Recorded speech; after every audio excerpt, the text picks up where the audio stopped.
Actually কাপড়টা 7-8 বাচ্চাদের জন্য ঠিক আছে, এটা প্রাইমারি স্কুলের জন্য না।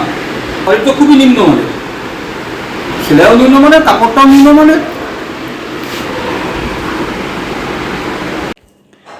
মন্ত্রীর গাড়ি বা সরকারি স্কুলের পড়ুয়াদের পোশাক নিয়ে বড় দুর্নীতির ছায়া। নিম্নমানের পোশাক থেকে শুরু করে সেলাইয়ের জন্য কম মজুরি। কংগ্রেস সিপিএম জোট পরিচালিত পঞ্চায়েত সমিতির সভাপতি এবং প্রশাসনিক আধিকারিকদের বিরুদ্ধে অভিযোগ খোদ শিক্ষা কর্মাধ্যক্ষের। আরটিআই করেও মেলেনি যথোপযুক্ত উত্তর, এমনটাই দাবি। তৃণমূল নেতাদের সঙ্গে নিয়ে এই দুর্নীতি করছে সভাপতি। অভিযোগ শিক্ষা কর্মাধ্যক্ষের। পাল্টা জোটকে নিশানা তৃণমূলের। ধার্য মজুরির থেকেও কম মজুরি দেওয়া হচ্ছে, এমনটা অভিযোগ আবার পোশাক সেলাইয়ের দায়িত্বে থাকা স্বনির্ভর গোষ্ঠীর মহিলাদের। কয়েক কোটি টাকা দুর্নীতির সম্ভাবনা, তদন্তের নির্দেশ জেলা শাসকের। মালদা জেলার হরিশ্চন্দ্রপুর 1 নম্বর ব্লক এলাকায় যে অভিযোগ সামনে আসতেই জেলা জুড়ে চাঞ্চল্য। হরিশ্চন্দ্রপুর 1 নম্বর ব্লক পঞ্চায়েত সমিতি বর্তমানে কংগ্রেস সিপিএম জোটের দখলে। সভাপতি রয়েছেন কংগ্রেসের তাহমিনা খাতুন। পঞ্চায়েত সমিতির শিক্ষা কর্মাধ্যক্ষ নরেন্দ্রনাথ সাহা বেশ কয়েকটি স্কুল পরিদর্শন করেন। তিনি দেখতে পান পড়ুয়াদের যে পোশাক দেওয়া হয়েছে সেই পোশাকের কাপড় অত্যন্ত নিম্নমানের, ঠিক করে করা হচ্ছে না সেলাই। রাজ্য সরকার থেকে পোশাকের জন্য যে কাপড় দেওয়া হচ্ছে সেই কাপড় ব্যবহার করা হচ্ছে না। তারপর তিনি আরটিআই করেন, কিন্তু সঠিক উত্তর পাননি বলেই দাবি। শিক্ষা কর্মাধ্যক্ষের অভিযোগ এই পোশাকের কাপড় নিয়ে বড় রকমের দুর্নীতি হচ্ছে। সরকার যে কাপড় দিচ্ছে সেই কাপড় বদলে দেওয়া হচ্ছে। সেলাইয়ের জন্য যে টাকা ধার্য হচ্ছে সেটাও দুর্নীতি হচ্ছে, যার ফলে পড়ুয়ারা সঠিক পোশাক পাচ্ছে না। পঞ্চায়েত সমিতির সভাপতি, প্রশাসনিক আধিকারিক এবং তৃণমূল নেতাদের সঙ্গে নিয়ে এই দুর্নীতি করছেন। ব্লক সমষ্টি উন্নয়ন আধিকারিকের ভূমিকা নিয়েও প্রশ্ন তুলছেন শিক্ষা কর্মাধ্যক্ষ। এমনকি প্রশাসন সঠিক পদক্ষেপ না নিলে হাইকোর্টের দ্বারস্থ হবে বলে জানিয়েছেন। স্কুলের পড়ুয়াদের পোশাক তৈরির দায়িত্ব পান বিভিন্ন স্বনির্ভর গোষ্ঠীর মহিলারা। তাদের অভিযোগ প্রতি পোশাক পিছু মাত্র 10 টাকা করে তারা পাচ্ছেন, কিন্তু অন্যান্য ব্লকে ধার্য থাকে 218 টাকা। তারা এই নিয়ে অভিযোগ করলে ব্লক প্রশাসন তাদের ডেকে জানিয়েছেন সেলাইয়ের জন্য বরাদ্দ থাকছে 29 টাকা। যদি সেটাও থাকে তবে পোশাক পিছু 19 টাকা যাচ্ছে কোথায়? সেক্ষেত্রে একটা বড় রকমের দুর্নীতি হচ্ছে বলে অভিযোগ। তৃণমূলের দাবি এই পঞ্চায়েত সমিতি জোট পরিচালিত। তারা এই অভিযোগ এর আগেও করেছেন, এখন শিক্ষা কর্মাধ্যক্ষই নিজে করছেন অভিযোগ।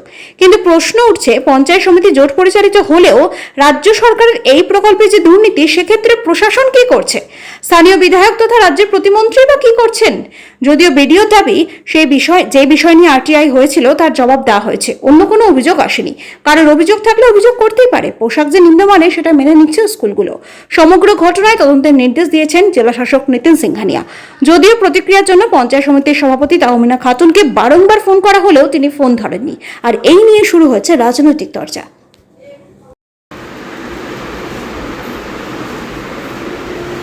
এটা প্রাইমারি স্কুলের জন্য না, হয়তো খুবই নিম্নমানের, সেলাইও নিম্নমানের, কাপড়টাও নিম্নমানের। এই যে পশ্চিমবঙ্গ সরকারের যে সাজের যে প্রকল্প, কচিকাঁচা বাচ্চাদের বিশেষ করে পড়ুয়াদের যে ইউনিফর্ম যে দেওয়া হয়েছে বা দেওয়া হচ্ছে, সেই ইউনিফর্মের মান কীরকম, গুণগত মান, সেগুলো দেখার জন্য আমি দুটো স্কুলে গেছিলাম। গিয়ে দেখলাম কাপড় খুব নিম্নমানের, সেলাইও খুব নিম্নমানের, এবং কাপড়গুলোর যা সাইজ দেখলাম তাতে মনে হচ্ছে যে বাচ্চার অভিভাবকদের সে কাপড়টা হয়ে যাবে। হ্যাঁ, আমি আরটিআই করেছিলাম। আরটিআই আমাকে যা উত্তর দেওয়া হয়েছে তাতে স্পষ্ট যে আরটিআই করেছিলাম, মনমতো উত্তরটা আমি পাইনি। পরবর্তীতে গিয়ে দেখলাম যে স্বনির্ভর দলের মহিলা যারা খুবই দুস্থ গরিব, তারা গিয়ে ব্লকে গিয়ে দরখাস্ত দিচ্ছে এবং আমাকেও একটা কপি দিয়েছে। ওনাদের বক্তব্য হচ্ছে ওনারা কাপড় সেলাই করছেন, কিন্তু সেলাইয়ের জন্য কোনো সদস্যদেরকে দেওয়া, স্বনির্ভর দলের মহিলাদেরকে দেওয়া হচ্ছে প্রতিটা ইউনিফর্মের জন্য কাউকে 15 টাকা, কাউকে 10 টাকা করে দেওয়া হচ্ছে। এই বিষয়ে ওনারা বিডিও সাহেবের কাছে কমপ্লেন করেছেন যে এই মজুরিতে ওনাদের পক্ষে কাপড় সেলাই করা সম্ভব না, যাতে মজুরিটা বাড়ানো হোক। এই মর্মে ওনারা আমাকেও পিটিশন দিয়েছেন, আমি পিটিশনটা দেখেছি।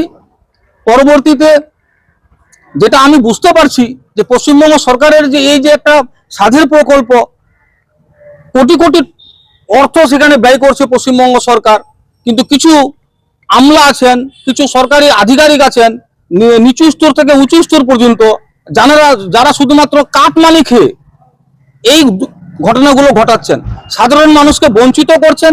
যে সিস্টেমে ইউনিফর্মগুলো ডিস্ট্রিবিউশন করা উচিত সেই সিস্টেমে হচ্ছে না, সেটা শুধুমাত্র কাগজ কলমে করা হচ্ছে, প্র্যাকটিক্যালি করা হচ্ছে না।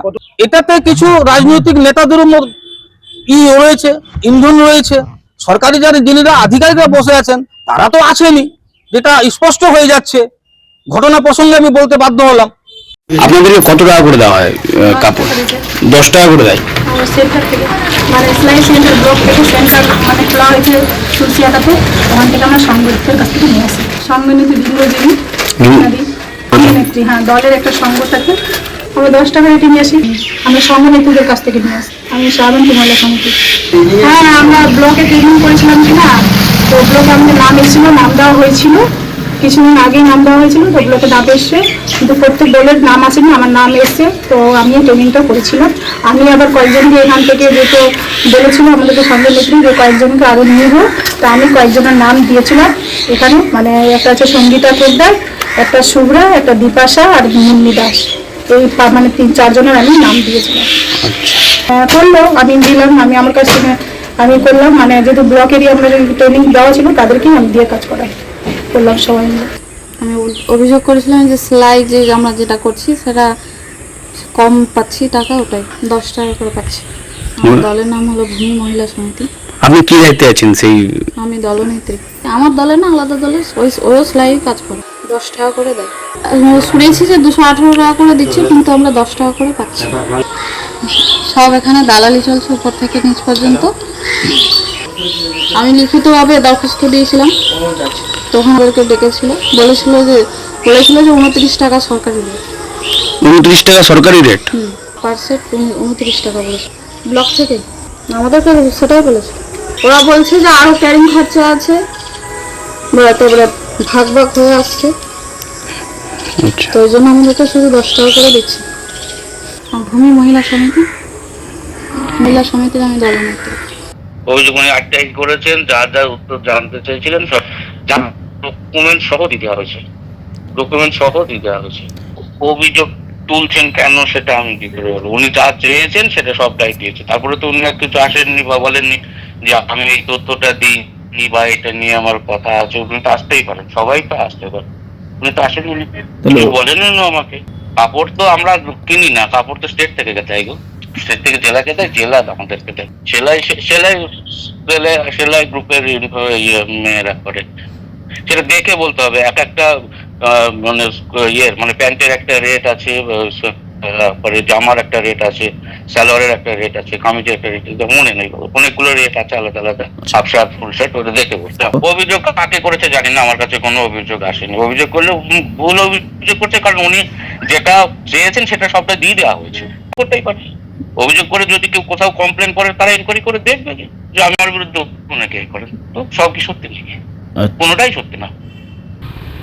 কথা হলো তৃণমূল কংগ্রেস দলটাই তো তৈরি হয়েছে কংগ্রেসকে ভেঙে, তো মায়ের চরিত্র যেমন থাকবে সেরকম তো ছেলে মেয়েদের চরিত্রটা হবে, সেই জিনিসটাই দেখা দিয়েছে। এখন জোট পরিচালিত পঞ্চায়েত সমিতি, সেখানটায় এক কর্মাধ্যক্ষ আরেক কর্মাধ্যক্ষ এবং সভাপতির বিরুদ্ধে অভিযোগ করছে। স্বাভাবিক কথা, ঘেটে ঘা হয়ে গেছে, তৃণমূল কংগ্রেস বলেন আর কংগ্রেস বলেন, ভাই একটা পয়সার এপিট আর ওপিট। সেই জন্য বিকল্প কিছু হবে না, বিকল্প একমাত্র হচ্ছে ভারতীয় জনতা পার্টি। যতদিন বিজেপি ক্ষমতায় না আসবে পশ্চিমবঙ্গের মধ্যে, ততদিন দেখতে পাবেন দুর্নীতি আর দুর্নীতি, সেটা জোটের থাকুক চাই কংগ্রেস থাকুক, কোথাও কোনো রকম সমাধান সুধা পশ্চিমবঙ্গের মানুষ পাবে না।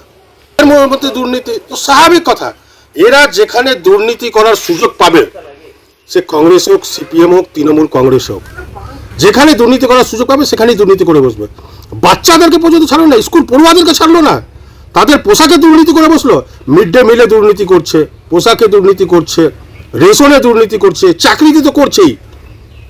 চাকরি প্রেমীরা আজ রাস্তায় অবরোধ করছে, বিক্ষোভ করছে, তো চলতে পারে না। তৃণমূল কংগ্রেসের মতো দল এবং তৃণমূল কংগ্রেসটা যেখান থেকে কংগ্রেস থেকে এসছে সেই দল কেউ পশ্চিমবঙ্গের মধ্যে চলতে পারে না। এই দলদেরকে বিতাড়িত করবেই পশ্চিমবঙ্গের মানুষ। গণতন্ত্রের মধ্যে সর্বশেষ কথা কিন্তু জনসাধারণই বলে। আর 2026-এ বিধানসভা নির্বাচন, এই নির্বাচনে বিসর্জন দেবেই পশ্চিমবঙ্গের মানুষ কংগ্রেসকে, তৃণমূলকে, সিপিএমকে, সবাইকে।